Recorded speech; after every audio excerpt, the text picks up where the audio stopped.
Hey everybody, welcome to another episode of Family Campfire. It's great seeing everybody out there coming and joining us again uh, in the external. Tonight we have the great honor of having Mr. Tim Rippon with us as our guest. Uh, he he's a great metal detector, been at it for a number of years so far. Um, he gets out every chance he can get, and even has his grandchildren into detecting with him, which is awesome to see. Um, Another episode. Thanks again for coming on and seeing us, Rip. Matt, or Tar Heel Digging, great having you back.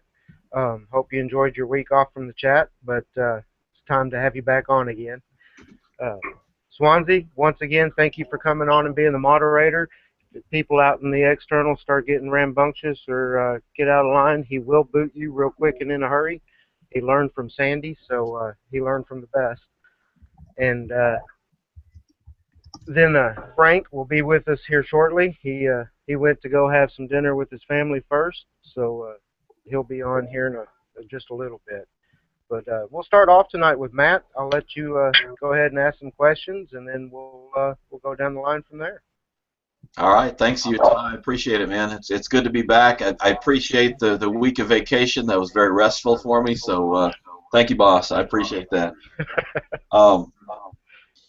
Rip, it's great to see you tonight, man. This is the first time that we've actually had a chat face-to-face, so it's great to have you on tonight. I was really excited when I saw Utah posting on Facebook that we were going to have you on tonight. And I wanted to ask you just a few questions here that I've got. I wanted to find out a little bit about how you got started in this hobby. I mean, how did you ever figure out metal detecting was going to be your hobby? It was kind of funny how it happened, actually. I was at work, and the man I worked with was looking at these guys trying to find a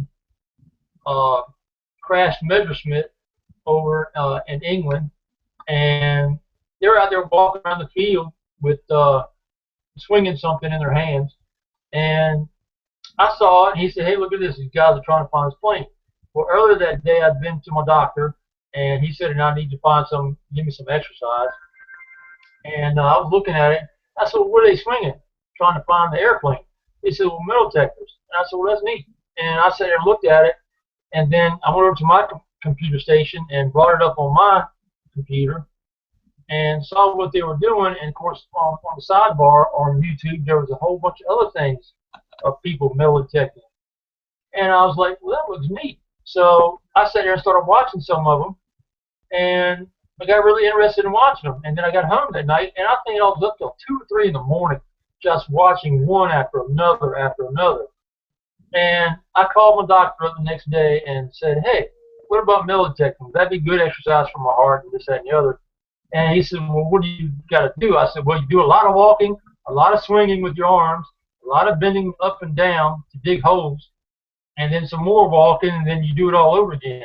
He said, "Well, that sounds like that might be pretty good for you." So I started researching metal detectors, and eventually I just found the Garrett. I liked everything about them, and decided to go with the Garrett. And I got a little Ace 150 to start with, and watching more videos, I saw more people with the AT Pro than anything else, and I kind of just jumped the gun from the Ace 150 straight up to the AT Pro, and started using it, and read the manual 2 or 3 times, and had got myself familiar with it, and then messing with the machine inside the house. I was swinging that thing across the stove, across the refrigerator, the nails in the floor. I mean, you name it, in the walls. I was finding nails in the wall. And so, then I got a little bit used to it that way. Then I started in the yard with it, just around my house. And then some friends saw me and said, "Hey, you can come over here and go here if you want to." And then just took off from there. And the more I got used to the AT, the more I started playing with all the settings and everything until I settled in on a setting I love. And then it just took off from there, and I was just finding stuff left and right that I'd never found before because I'd played with the settings so much. So how long was it? You said you started with the 150. How long did you hunt with that little 150 before you upgraded? Probably about a month. It didn't take me. I mean, And I still used to use it for quite a while, even when I had the AT. And at one point, I was just out playing around, messing around one day. I was swinging the AT in one hand and the little Ace 150 in the other hand. I said, well, if I swing two, I'll double my fines. Anyway, well, like my arms got tired of doing that and trying to carry a shovel at the same time swinging too. But finally, a man had he jumped on the internet one night and had posted for one for sale, and I called him up in Maryland, and he said, yeah, I bought it. I've had it 2 months. My family bought me a CTX 3030 as a retirement gift, and so I'm selling the AT Pro. And I said, well, don't let it go. I'll be there in a couple hours. And I jumped in the car, stopped by the bank, pulled the money out, took off to Maryland, no questions asked, took the grandkids with me. And my daughter was happy that they were leaving with me because they were being bad that day. We went to Maryland. I grabbed the detector, got it back, and then, like I was saying, just started playing with it until I got up to where I liked it. That's awesome, and that's been a really good machine for you now, isn't it? I mean, you've been hunting for how many years with it? September will be 4 years. 4 years in September. That's sweet, man. What was the learning curve like for you after you upgraded? I mean, you probably got to know the Ace 150 a little bit, but what was that learning curve when you went to the AT Pro? Did it take you a while to get comfortable with it? Yeah, I mean, it was kind of like going from a horse and buggy to a Lamborghini. Right. I mean, it was a big switch because there's so much more settings you can use onto it, and the ability to lock out different tones. I mean, you can lock out stuff on Ace 150, but the higher end stuff, then you got your Pro mode, you got the regular mode, and then there's just so many different modes in there. And most of the time I stay with Pro Zero mode. And Pro Zero, I set my iron around anywhere from 25 to 36, depending upon the soil I'm getting into. Yep. But the learning of the setting of once I got to figuring out to use the Pro Zero, it's all in where I set that iron discrimination at. Where if I set it down low, I'm picking up a lot more stuff. But around here, it's mostly farm equipment, and it's a lot of plow parts. A lot of it I still dig up regardless, but it was really tough to catch all these extra signals. In the beginning, I was just digging every little thing I could dig on until I got used to what was the numbers that also pop up with it, as well as the tone that goes along with it and the different tones. And now I've got it where I can pass over a whole jump pile. If I catch that one little squeak in there, that little squeaky high tone, I'll stop and dig it. And I mean, it might be just like a millisecond of a peep, but I've gotten so used to hearing it, and I tuned everything else out. I'm good at that. My ex-wife and my ex-girlfriend always say I can tune out anything. And if I'm listening to one thing, they could be screaming at me and 2 foot away, and I just tone them out and so I can do that with the metal detector too, and with the headphones on, and just I hear that little squeak, and then all about digging that hole. And as Delaware Digger said here a couple weeks ago, turn me loose, and I'm not stopping. I'll just go and go and go and go. I mean, it's time to go and leave to go to another spot. I'll detect all the way up till I open the car door up and turn around and sit down, and I'll turn the machine off. But it takes a while till I'm ready to leave. So that's dedication. Oh, yeah, I work all day, a lot of hours, and then for the most part, all I do is hunt. My days off, if it's raining, at the library or on the laptop trying to find something out. I use USGS maps a lot because it'll go back to the late 1800s and around here a lot of the early 1900s. But I'll find a structure that was there, and then I'll fast forward, a few years and see if it's still there. Well, now it's gone. The question is, okay, that's as far back as they recorded it. How long before that was the structure there? And two, I also look at the layout of the land. I mean, I try to put myself in the settler shoes, people's shoes, and say, okay, now if I'm moving here, I'm building a house, and where am I going to set it? Where's my closest uh, fresh water? Because I'm going to need water until I get a well dug, and wherever I situate my house, so I can take care of all that at once, and a road, an old road to be able to move my farm goods, up and down for sale. And I just try to picture myself, where would I build at? And then I figure, okay, well, where's the front yard, the side yards, the backyard, where's the outhouse, where would my barns have been? And once I kind of put myself in their shoes and figure out where it is, then I'll get my permission for that area and then go there to it and just grid it out basically. And I kind of grid it in my mind and cover it really well. I did it not too long ago with a new guy I started hunting with, and he said, well, let's start on this field. He parked up by the edge of the road. I said, let's go right around to that back corner back in there near where the old corner of the pond is. And he says, why back there? I said, well, the ground's a little higher back over there, and it's got a little humped out area back in there, and it's closer to the water. And we went back there, and my first signal was a old evil one, old pop top, and my second signal, 1864 or 1865 2-cent piece. So, and then we started finding stuff from the house, old Model A and Model T car parts that Chuck found, and so I put us right on the spot of where the house was. And it was just from trying to put myself in the shoes of the people back then. I want you to talk a little bit, Tim, because I don't know if you know how lucky you got it, man, but you live in a very historic area, and I want you to talk a little bit about that. You've got colonial history there. You've got Rev War, some Civ War. You're very fortunate to live where you live, and I want you to talk a little bit about that and what kind of things that you're looking for while you're out there hunting those fields. Sure.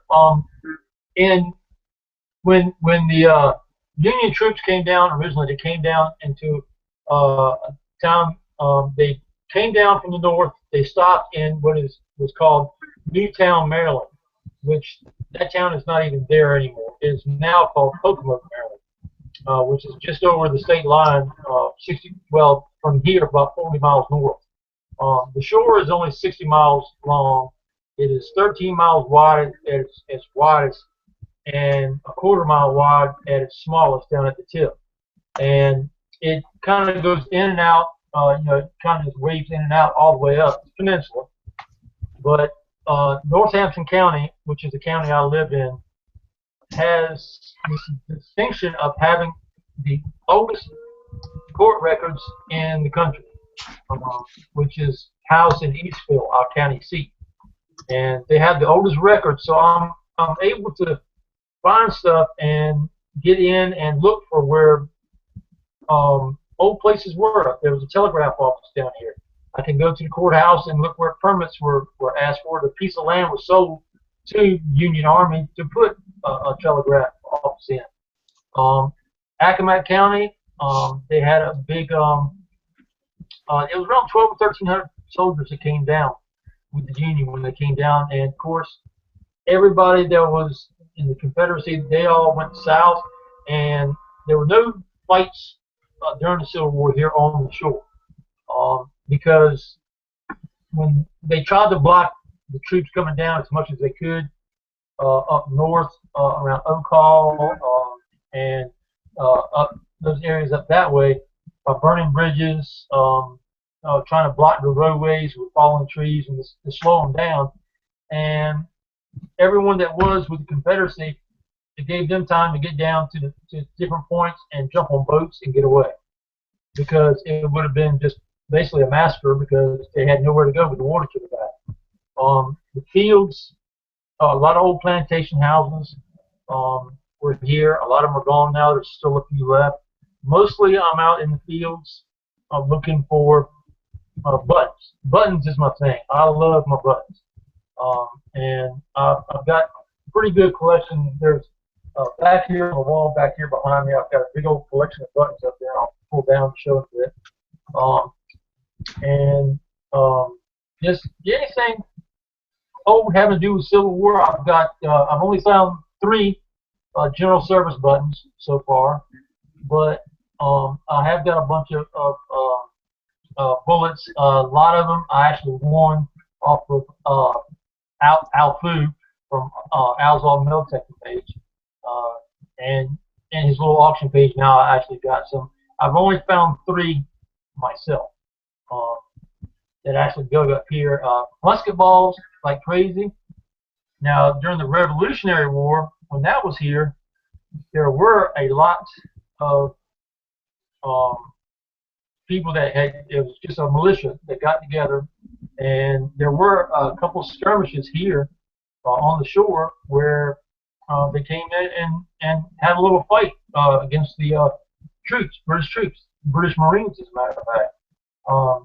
And it's very hard to find anything from that period, but the one spot they did have the skirmish, I've been asking several times and talked to the people. And years ago, someone else went in metal detecting on the property and just left holes everywhere, and just they just got just to the point where they don't want to allow people in their army to do it. We do have a lot of colonial.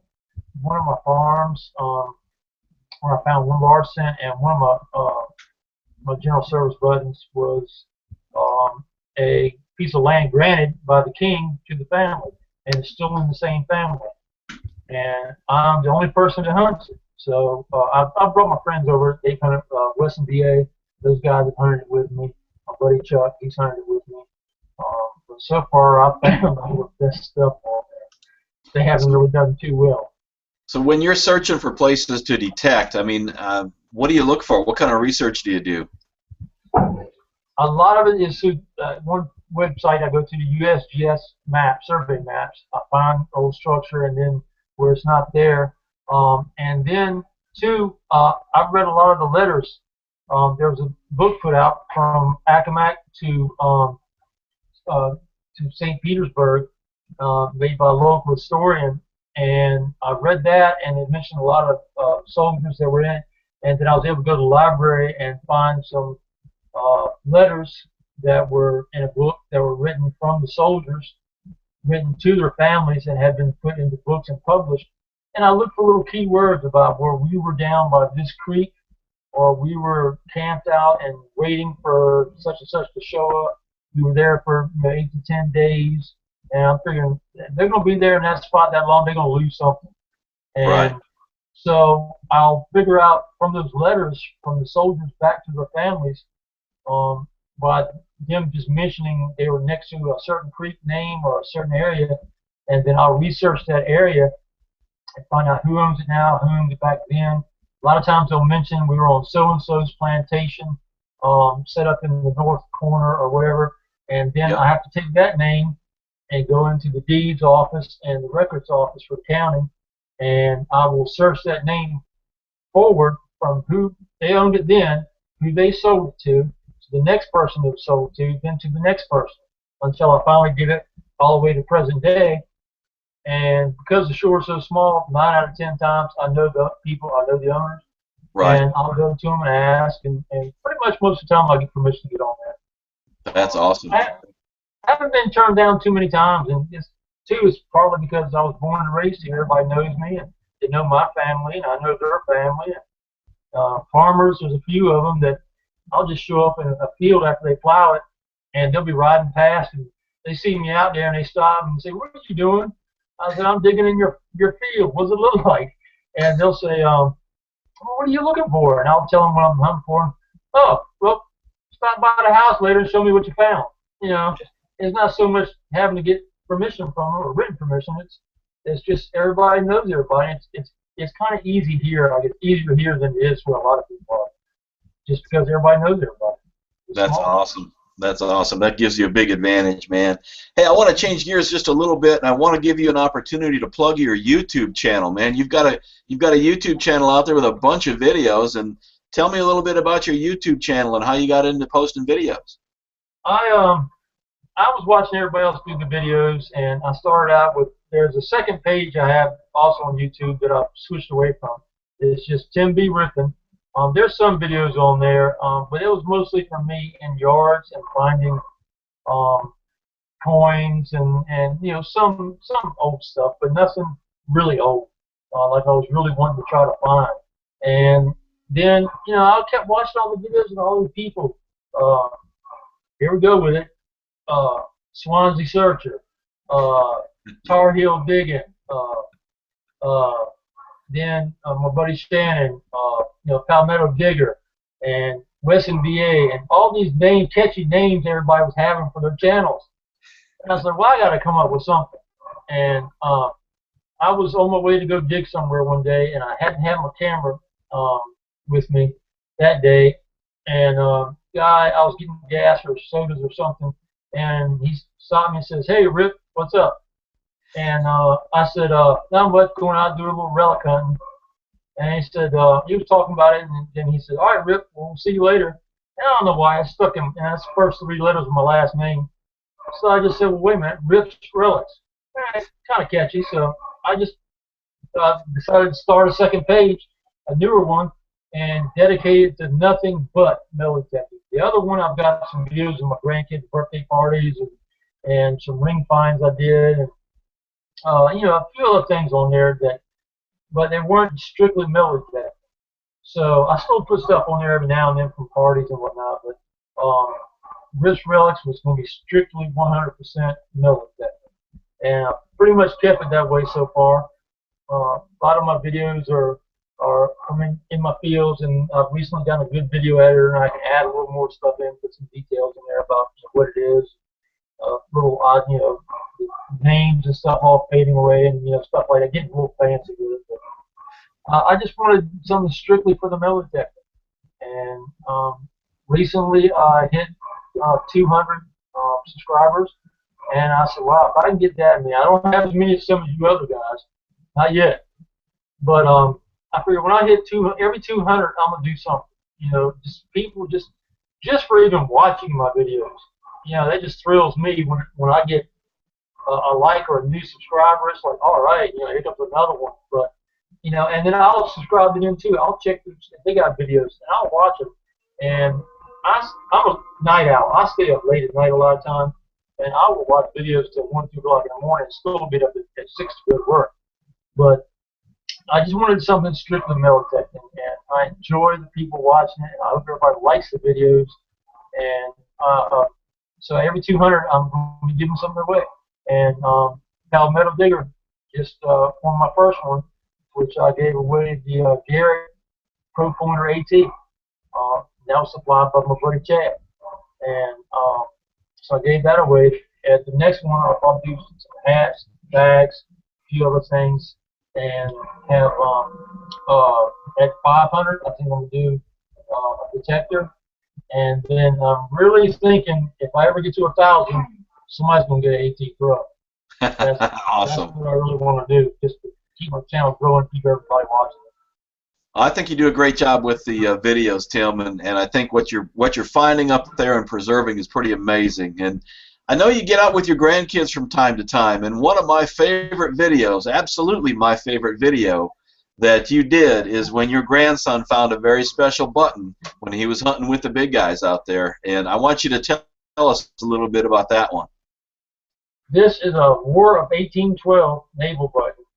My grandson Ryan, he was 9 years old at the time when he found it. I come over with Wesson VA and Chad Joyner. Had come over from across the bay. Chad delivered my new AT Pro and my granddaughter's Ace 350. And Ryan wanted to hunt that day, so I let him skip school. My daughter wasn't happy about it, but I took him anyway. And he went out with us, and we were out in the field for quite a while, and I gave him the AT. He'd already swung the AT Pro before, and that was my first one. And he knew the tones, and he said, I told him to stay with me, and I'd help him. Well, he didn't stick near me all day long. He hung out with Wes. I mean, he wasn't 20, 30 feet away from Wes all day long. And he'd come up with a signal, and I'm probably 100 yards away from him. And I hear this hollering, and I take my headphones off. I can hear it through the headphones. And I saw him running towards Wes, and then stop all of a sudden, look on the ground, and keep going to Wes. And then Wes was looking at something in his hand, And then they went back and were looking on the ground. And I was like, well, something happened. He's got something good. I walked over there to him, and everybody else had gathered around by the time I got there. And he had that half. It was already almost broken all the way in two. When he was on his way to West, it broke the rest of the way and bounced out of his hand. Well, all of us got together and started looking for it. And Jersey and I were both swinging the AT that day, and our detector frequencies were just not matching up. And we weren't hearing nothing squealing. And Chad, I believe, had the CTX that day, and Wes had a Deos. And they were looking for it, steady trying to find it. They found it, and we pieced it, put it together, and cleaned it up a little bit, and it was that button. And Ryan, he was just beside himself with having found that. He got it was the second oldest found that day. Chad had found a Virginia half cent, which they weren't minted but for 1 year. But Ryan was pretty much king of the day as far as finds went, because it's his first time swinging that AT, and he was just loving it. And I had the Ace 150, which he had been using my first machine, and he wanted to graduate and get up with the big boys, is what he kept saying. And he did, and he hung in there with us all day long. We had about 8, 9 hours of hunting that day at 2, 3 different spots. And he hung with us and hunted all day and found that button. And he's taken it to school to show off several times in his history classes. And the Ace 150, I actually paid it forward then. I donated it to Wes's page, and Wes gave it as a giveaway, and Chad added some more things to it. We hit 500 subscribers on that channel, and it was a giveaway that I helped be a part of for someone new coming in. So. That's awesome, man. And again, that was my favorite video, just simply because you couldn't wipe the smile off of that grandson's face. He was just grinning from ear to ear. It was so awesome. I even told him in the video, I said, hey, boy, quit smiling so hard. You can break the camera. And he just wouldn't stop smiling. And, I mean, the whole way home, he just kept talking about it and cleaned it up. And we got the little pouch. Wes had brought those little holders over for me that day, too. And we were able to put it into it and keep it. And I keep it with all my finds.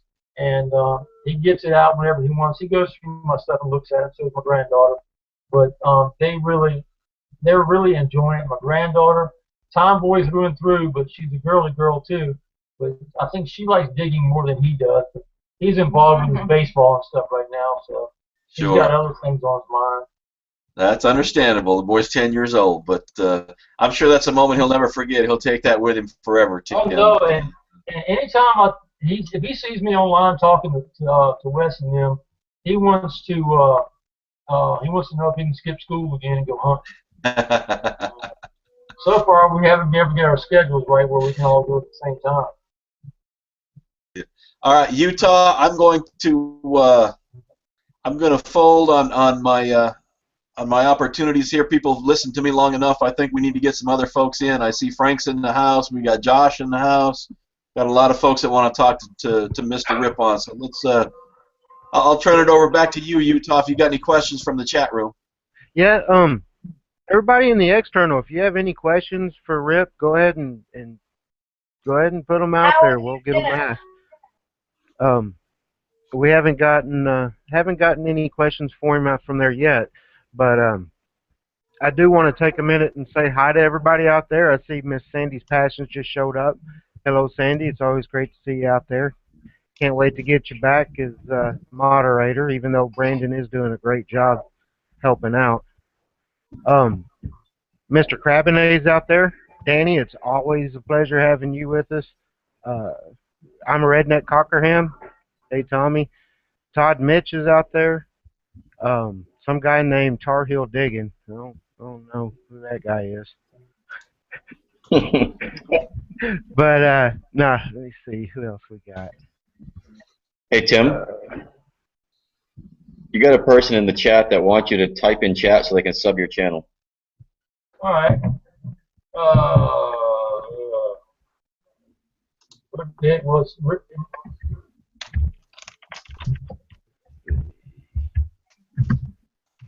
Rip's Relics on YouTube.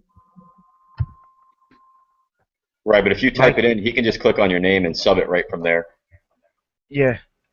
I don't know if he has the Now, I don't YouTube have part the up yet. yeah, I don't have the external up either. Oh, okay. I'll see if I'm I just can on pull it the up for you. internal. Mike DeLucia is out there. Hey, Mikey D. And there was somebody else. I can't remember. It was Federal something. Oh, First Capital Digger. Hello, First Capital FCD. Great seeing you out there again. And we have the celebrity of YouTube in the external. Mr. NC Digger is in the external chat. Brother Hey, Tom. NC. Hope you're doing okay, Tom. Glad to see you out there. It's awesome. Awesome Hey, seeing you NC. there, brother. Wow, it's awesome seeing him out there. Um, I'm going to hold off on my questions until the end.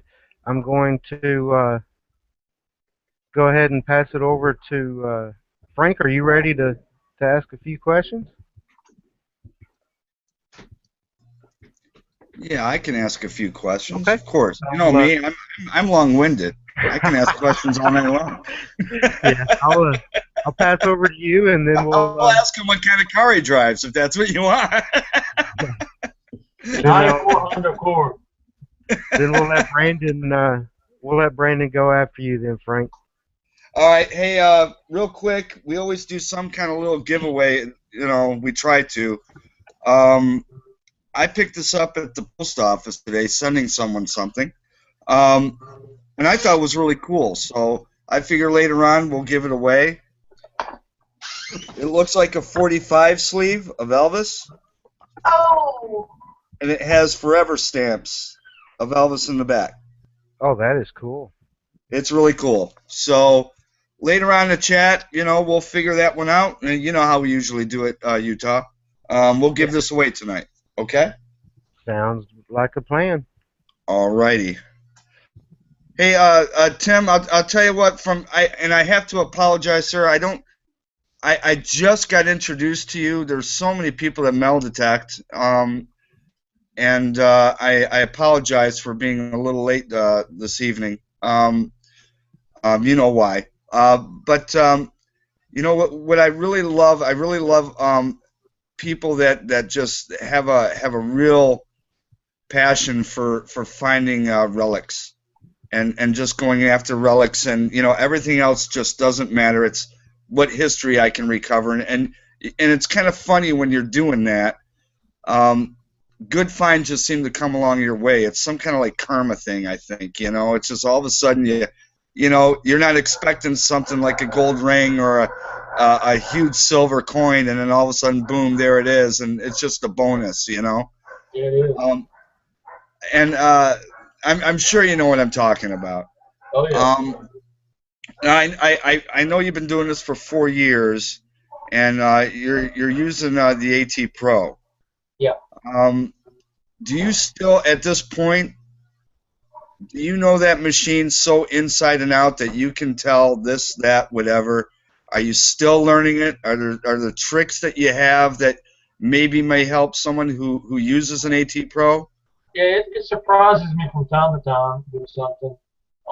But I was saying earlier, I've gotten so used to the tones and sounds of the different things coming out of the ground. And I can be in a bunch of iron, and I'll hear that one little teeny chirp, and I'll know it's something good right there. And the numbers that pop up around here, they vary a lot because I go from a sandy clay soil to a dark, rich black soil that really is really good on saving coins, and relics aren't as in bad a shape. Now, in the sandy stuff, sandy clay, copper stuff seems to not get the patina onto it as bad, but if it's in black soil, it does. And it just depends if I'm closer to the seaside or the bayside. Seaside stuff gets a little bit more patina to it, gets a little bit more tarnished in the soil on that side because there's more salt content versus being on the bayside or vice versa. And but the sounds I get used to onto it and what I run it at, I keep it on that setting all the time. It's pretty much the only one I use anymore. And I've just gotten so used to those individual little sounds. I mean, I'll pick out my buddy Dakota. I'm teaching him. He's just started with me. He's been the last couple of videos I've had him on. And I'll have one earphone kind of cocked off my ear, and he'll be, a little ways away from me. And even over there, 20, 30 yards away from me, I'll hear my old AT Pro hit that tone or hit that sound, and I'll holler at him, dig it, it's a dime, or I'll dig it, it's a button, and he'll start digging on it, and he'll come up with it, and he'll say, yeah, you're right, that's what it is. I don't even have to see the number. I just hear that tone.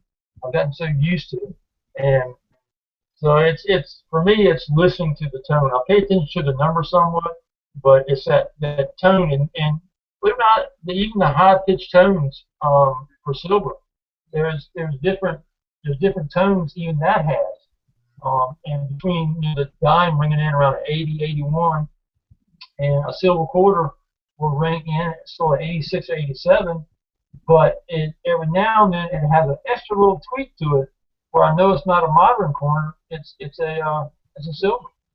And I've just gotten really used to those little tweaks and pitches, different pitches and sounds, and I go by that more than I do the numbers on the screen. See, and that's kind of where I'm at right now. I'm so used to the different sounds. I rarely look at the VDI anymore. I'll look at it once in a while if it's kind of a small grunt. But I'm getting used to it. There's a running joke with me when I first started doing it. I had my sensitivity way up, and little discrim and on my AT, and I'm just getting chatter all over the place until NC Digger said, turn that sensitivity down, boy. And that was a huge help, and that really showed me, what I have to do as far as that goes.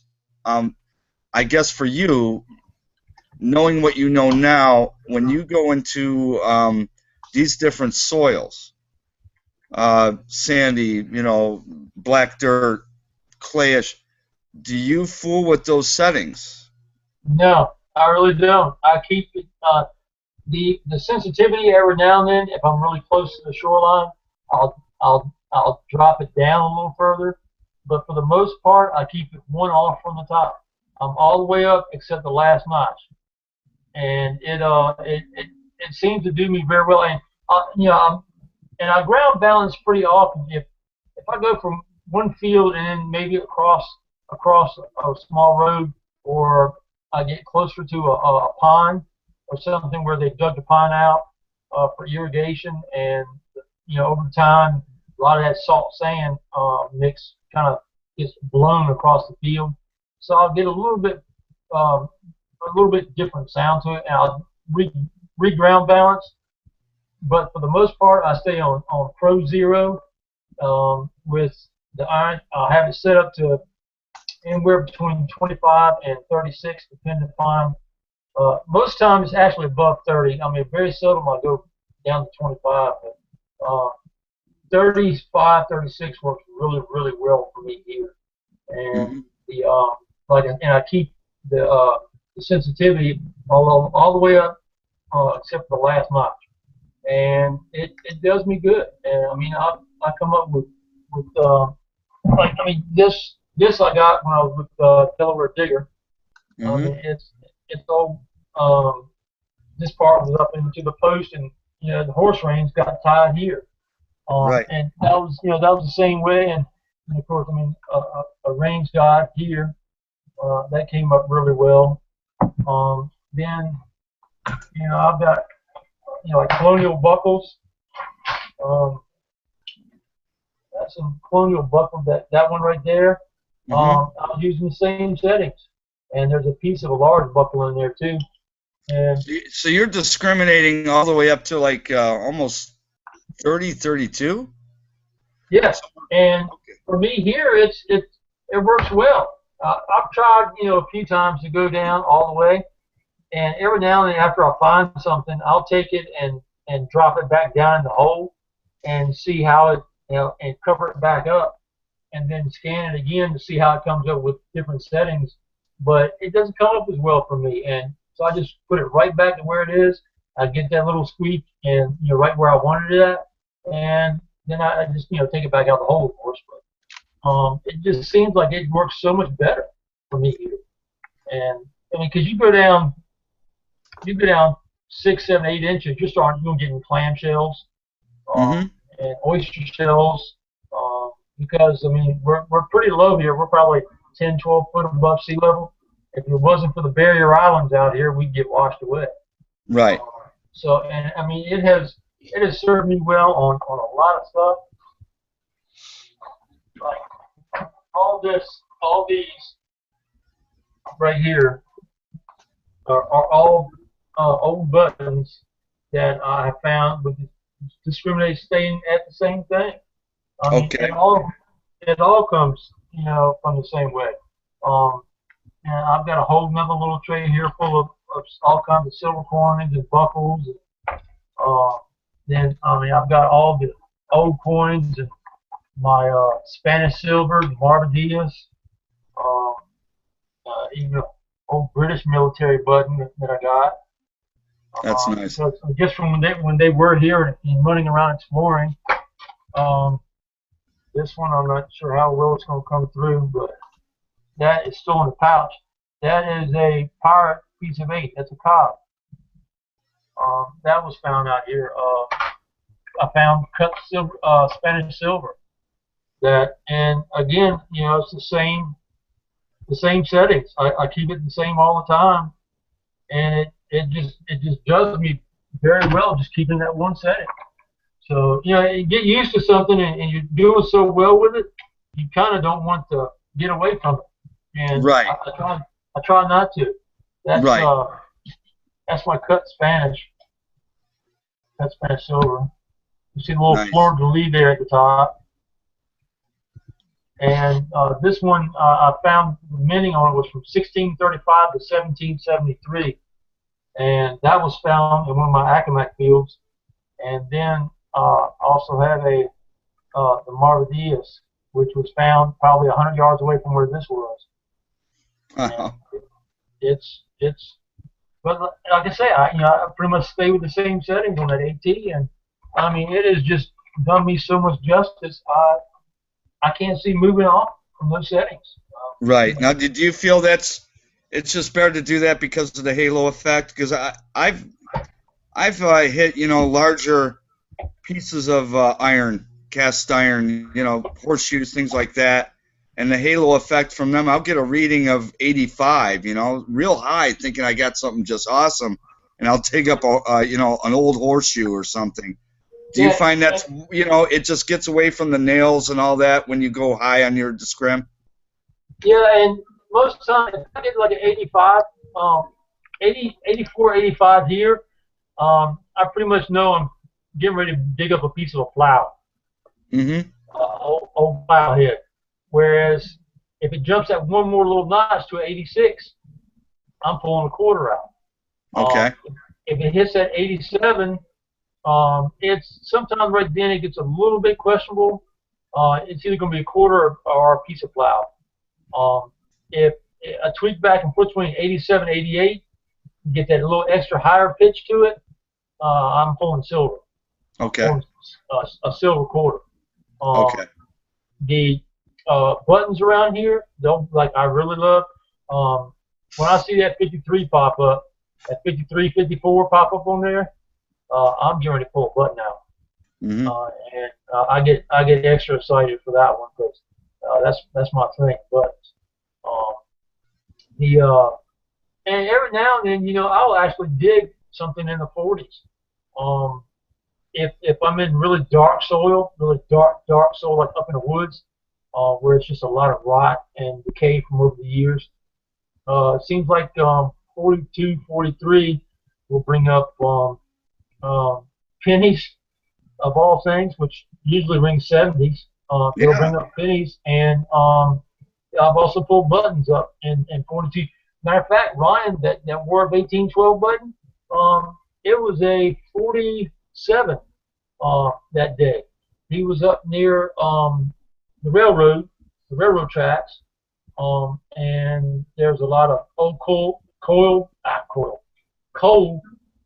dust and pieces of iron and spikes and all kinds of things. There's an old house that's dilapidated and fallen down. It was mixed in with a lot of stuff, but that War of 1812 bring up a 47 or 48, and he pulled that out. I mean, it kind of surprised me because I was thinking, hey, what was in the 50s? And he told me no, 47, 48. That kind of surprised me. And I looked at the machine, and he still had it on the settings that I had it on. So he actually taught me to check out some of those 40 numbers. And it could be a good button I'm missing. Right. I'm going to ask you one last question, and I'm going to concede. The places you like to hunt, what do you search for? I know you discussed a little bit about your research and whatever, but what are your favorite places to go to? You know, if that makes any sense, you know. Yeah, it does. Fields, really fields. And the thing was, when I first got started, before I got my video camera and started videotaping stuff, I was mostly doing coin shooting. I was finding coins up around. I was going around old houses, abandoning old houses, and just doing old yards and a few school grounds and stuff. And then watching more videos, seeing people doing more stuff in the fields. And I got thinking, well, the fields around here probably didn't have much, but then I started finding structures that used to be in these fields, and then adjacent to plantations. I got thinking, well, these guys back in the day, they didn't have the machines. Oh, sorry. I can't tell you my work call. I'm sorry. That's all right.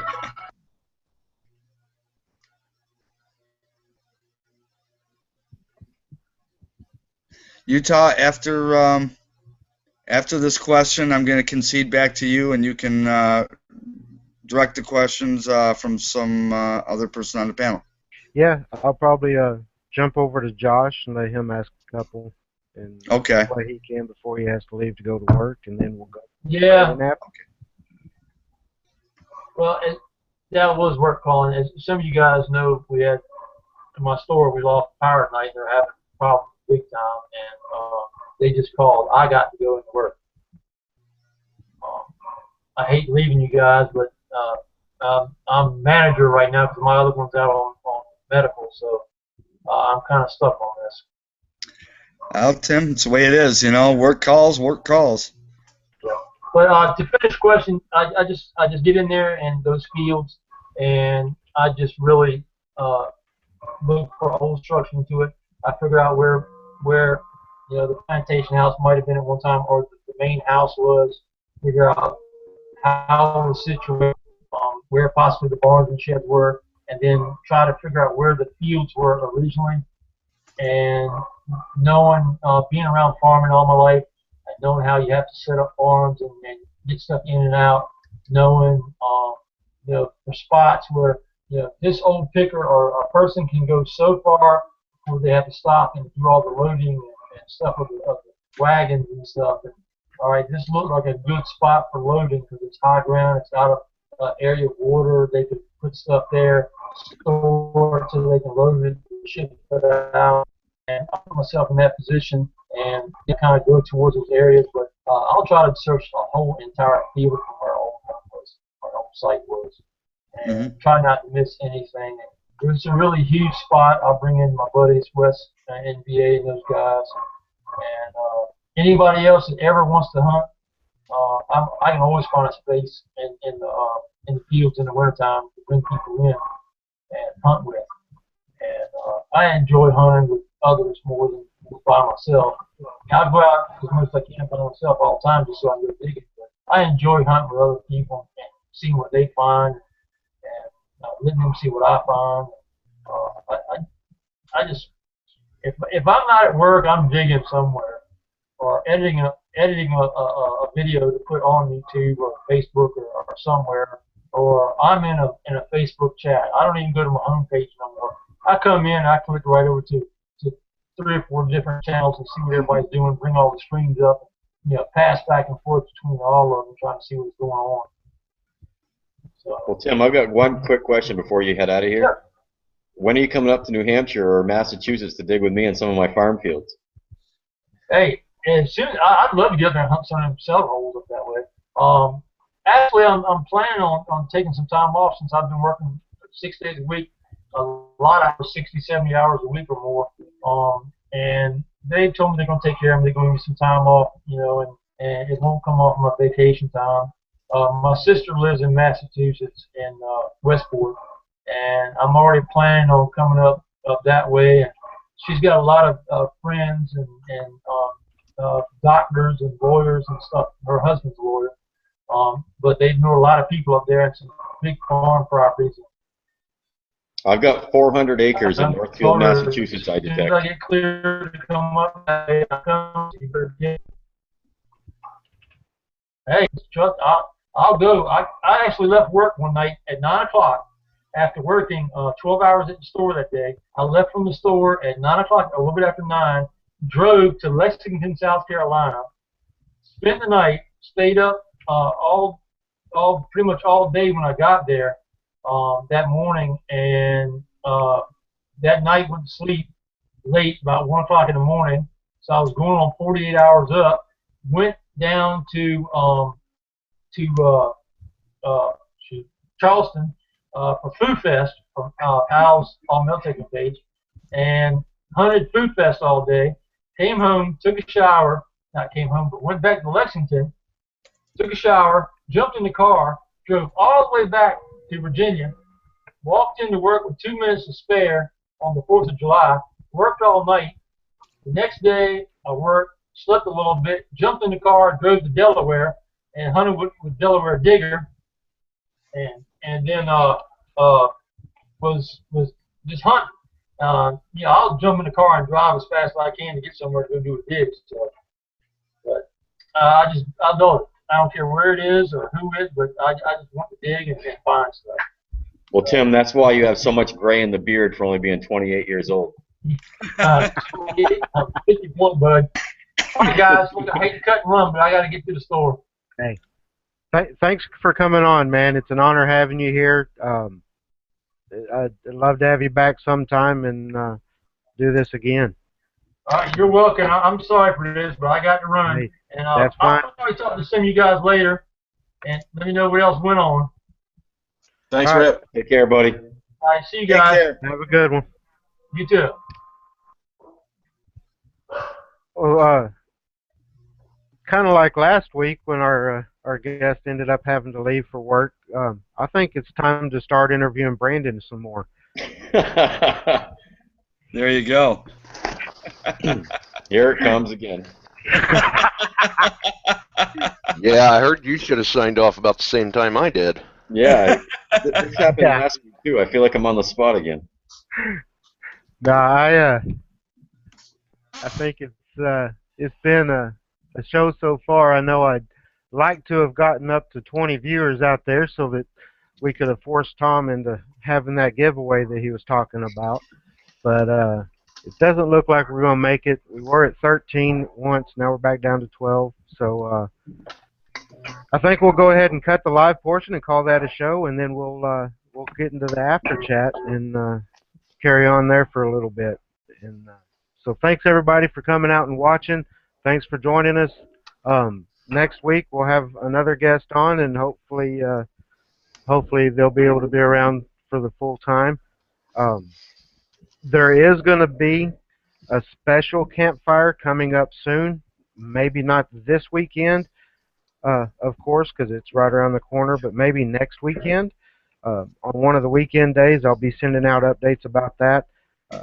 There's a family out there that's metal detecting together all the time, and they're also on YouTube. It's Mr. Van Koonen Jr.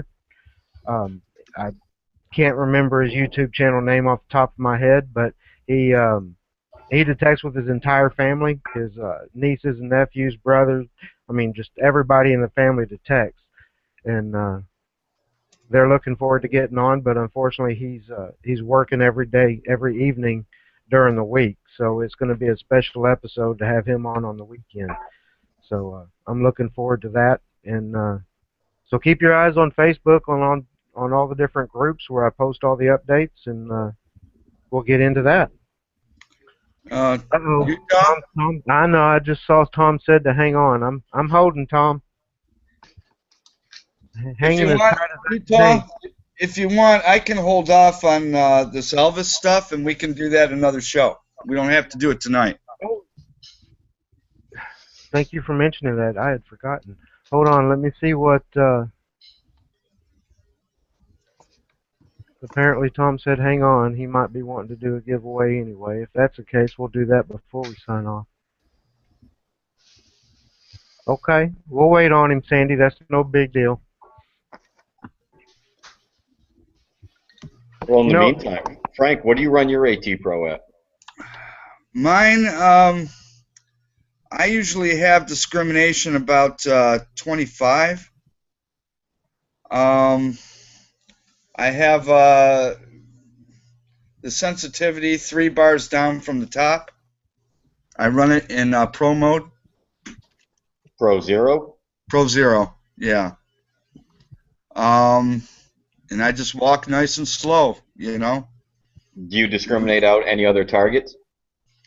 No, I really don't, because where I'm hunting, the places I'm hunting, I've tried to do that, and I've missed targets because I've done that, believe it or not. Yeah, I don't run any discrimination at all. I'm really leery of discriminating up to 25. You know what I mean? That worries me, because I might go across or come across something that I've missed that might be significant, you know, for that site. But you've got the probability of finding iron worth finding, correct? Exactly, you really do. The only that's why I asked Tim this question. Does he rely on the halo effect, and that's why he discrims so high?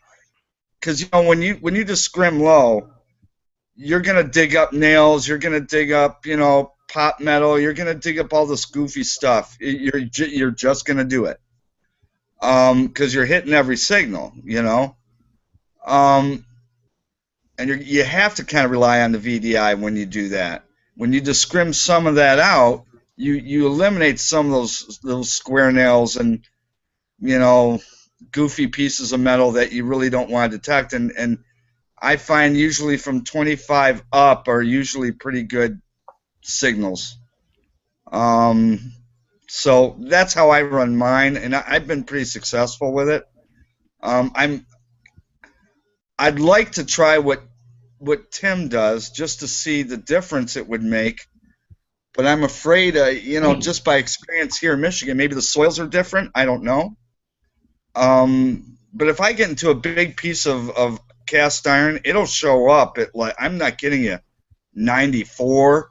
Oh, it can. 96, definitely. And yeah. You think you just hit the jackpot. Oh, yeah, you're thinking silver dollar. Oh yeah, you think, oh my God, what's under here? And then you dig up a big iron door, you know, from a leg off of a stove or something, you know. And that's just the way it is. Now, what do you ground balance out there in Michigan? That's going to be a big difference too. I ground balance every site I go on, because every soil here is different, especially where I'm at. We have great topsoil areas, and then we have a sandy loam. And the sandy loam is what will really mess you up, because there's a lot of silicate in there. No, but I mean, what's your average numbers of ground balance? 89, 94, around there. So you're close to me too. We're 91 to 93. Yep. Yeah, that's about it. But I highly suggest ground balance into. I just highly suggest ground balance into every site you go on, because you never know what the topsoil will be. You don't know. I'm gonna iron discriminated at 35, because up here, most of the iron I found is 99% pieces of parts of a plow. You know, plow tooth, a linkage arm, whatever, stuff like that. So my iron discrimination's up high too, like 35 to 37. But my iron audio is also always on. I haven't done a farm field yet, Swansea. I have not done one farm field. I'm just hitting historical sites right now. So I do all farm fields. That's pretty much my game is farms. see, and that's the thing. I probably will try and do one or two. You know, Yeah. if I can this year. I've got other properties I wanna hunt, but I'm sure I'll probably change my settings a little bit in those farm fields. I'm pretty much sure I will. Okay, So I'm going to cut in real quick. Sandy sure. says NC Digger is going to give away 3 items. Everyone, including the panel, can participate. There will be 3 winners. You can only win once. The first item is a Barber Half 1901 dug by NC Digger. Then she asks if I'm ready, and I'm ready right now. Hopefully I can have a chance at this, but yeah, I'm ready. Let it fly, Sandy. I know there's a delay here, so it'll be a few seconds before she hears that, but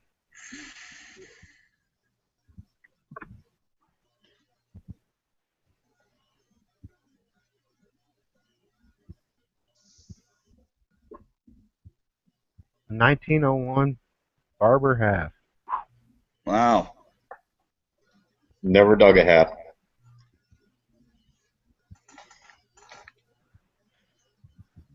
I think the best part of that, you know, 1901 Barber Half is freaking awesome, but to have it dug by NC Digger is even better. As long as there's an Oh, yeah. autograph on the 2x2. Yeah. 1 to 15, go.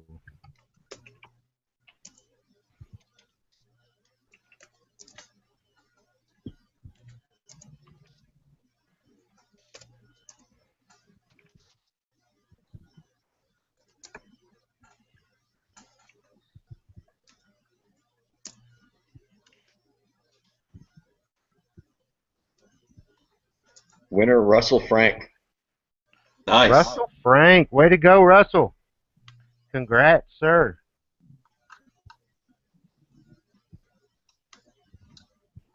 That is awesome. What was the number? Probably 7. Yeah, it looks like it was 7. He got it before Frank did. Sorry, Frank. That's my luck. It always is. Yeah, but I think I had the first 7. I hate to say it. I see that. Yeah, so it may not have been 7. Let me see. Russell Frank.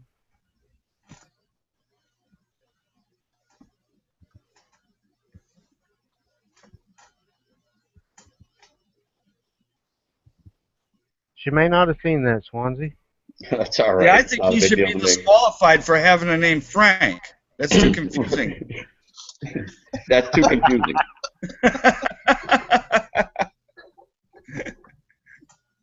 You know, but a package of Franks actually usually has 10.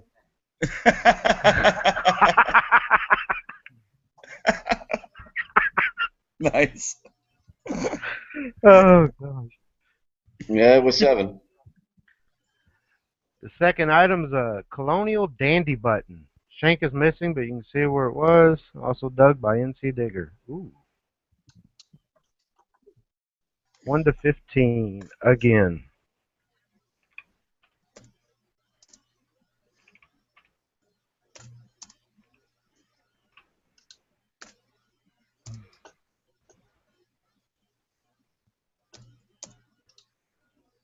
Woohoo! Oh, you Winner, winner, chicken Utah. dinner. I got me a dandy. I got me a dandy. That is You're awesome. the host. You should be disqualified. Hey, she said the panel was okay. Cool. She even has my info.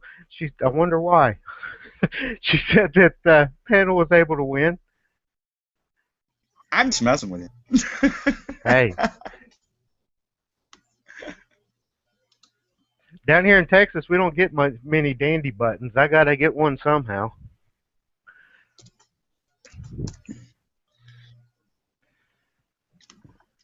Thank you, Tom and Sandy, for doing this giveaway. That is freaking amazing. Yeah, that's awesome.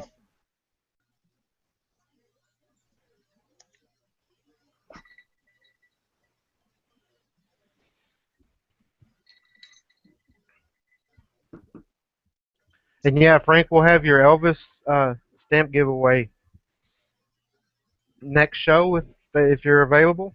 Well, yeah. I'll look at my schedule, see when I'm available next, and I'll let you know probably by Monday, Utah, and then we'll do it. The next time I'm available.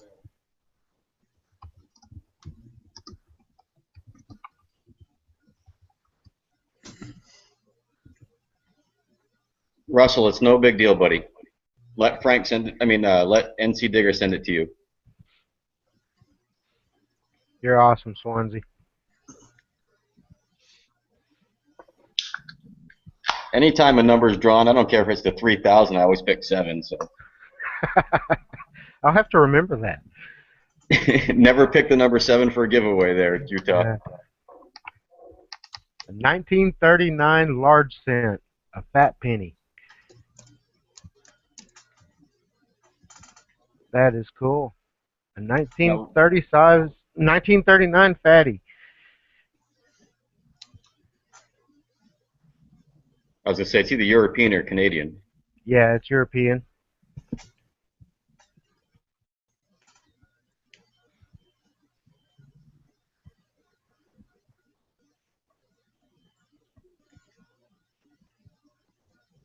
And I'm still looking forward to a coin roll hunt, joint coin roll hunt episode from Sandy and NC Digger. Hopefully they're able to get that posted before long.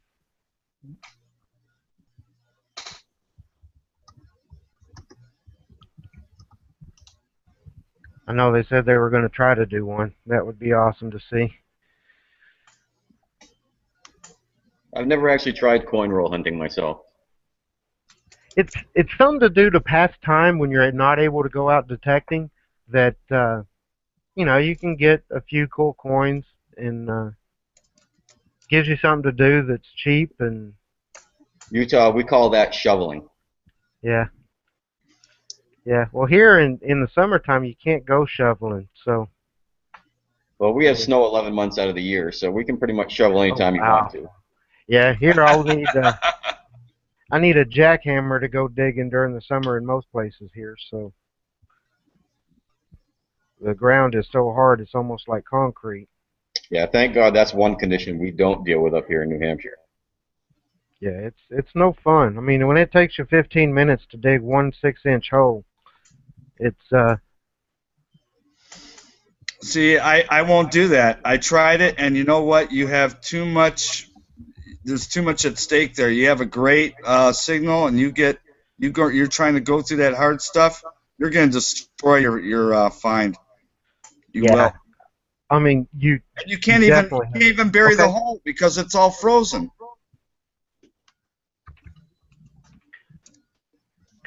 $1 to 15 on the 39 fat penny.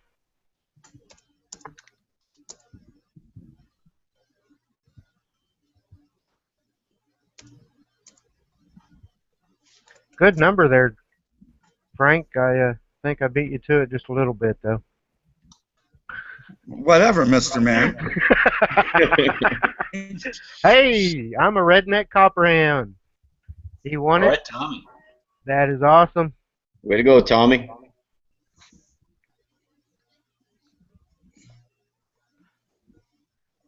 So when did Tommy do 9? When did he pick 9? Because I picked 9 too. Tommy was the first 9, it looks like. Yeah, he was the third guess in it with 9. Ah, okay. Yeah. So, yeah. I just got to keep people, honest here. That's all. Looks like he did. I'm just having fun. the first giveaway of, just to recap for everybody, the 1901 Barber Half dug by NC Digger goes to Russell Frank. The Dandy Button goes to yours truly, myself. And looks like the 1939 European Large Cent goes to Tommy, or I'm a Redneck Cockerham. Congrats, everybody. Thank you again, Tom and Sandy, for doing that. You know you don't have to. It's always an honor to go. Love seeing you guys out there. I'd like to see you back on the panel soon. Hopefully that'll work out before too long. And